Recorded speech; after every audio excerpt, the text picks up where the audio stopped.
अभी हमारे साथ तेतर महंत हैं। ये काफ़ी धार्मिक व्यक्ति हैं और धर्म में काफ़ी विश्वास रखते हैं, तो इनसे चलिए कुछ जानकारी लेते हैं। अच्छा तेतर जी, सबसे पहले आपका स्वागत है। अभिनंदन आपका है। आपसे पूछना था मोक्ष क्या होता है, मोक्ष के बारे में बताएं। मोक्ष की परिभाषा क्या होती है ये बताएं। मोक्ष का परिभाषा जो है, पहला जो है कर्मकांड होता है, ठीक है, जो उसमें 16 संस्कार है। ठीक है। और मोक्ष जो कर्मकांड है, हाँ, वो परमात्मा की मर्जी से मोक्ष का प्राप्ति होता है। 16 संस्कार में जैसे क्या क्या होता है? 16 संस्कार में जैसे तो हमको नए शास्त्र पढ़े हैं, लेकिन 16 संस्कार होता है कर्मकांड में। जैसे उपनयन संस्कार हुआ, जन्म संस्कार हुआ, मृत्यु संस्कार हुआ, इसी तरह संस्कार होता है। ऐसे संस्कार होता है। हाँ, आगे बोलिए। तो मोक्ष जो कर्मकांड है, जब मोक्ष का प्राप्ति होता है तो जन्म मृत्यु चक्र से परमात्मा उसको मुक्त कर देता है। ठीक है। और प्रारब्ध से उसको मुक्त कर देता है। ठीक है। कभी उसका फिर जन्म नहीं होता संसार में। ठीक है। और इस भवसागर से उसे पार कर देता है परमात्मा। मोक्ष का यही परिभाषा है। ठीक तो मोक्ष जो है चारों युग में बहुत कठिन है। बहुत सुंदर, बहुत कठिन है।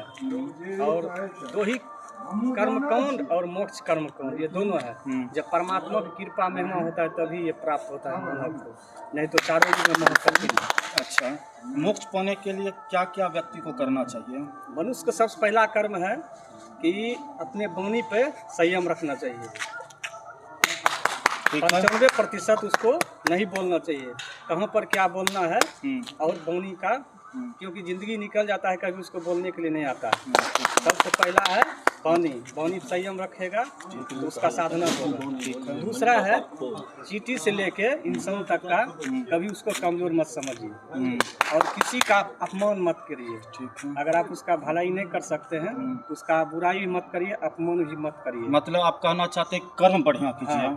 जब आपका कर्म सही होगा वीडियो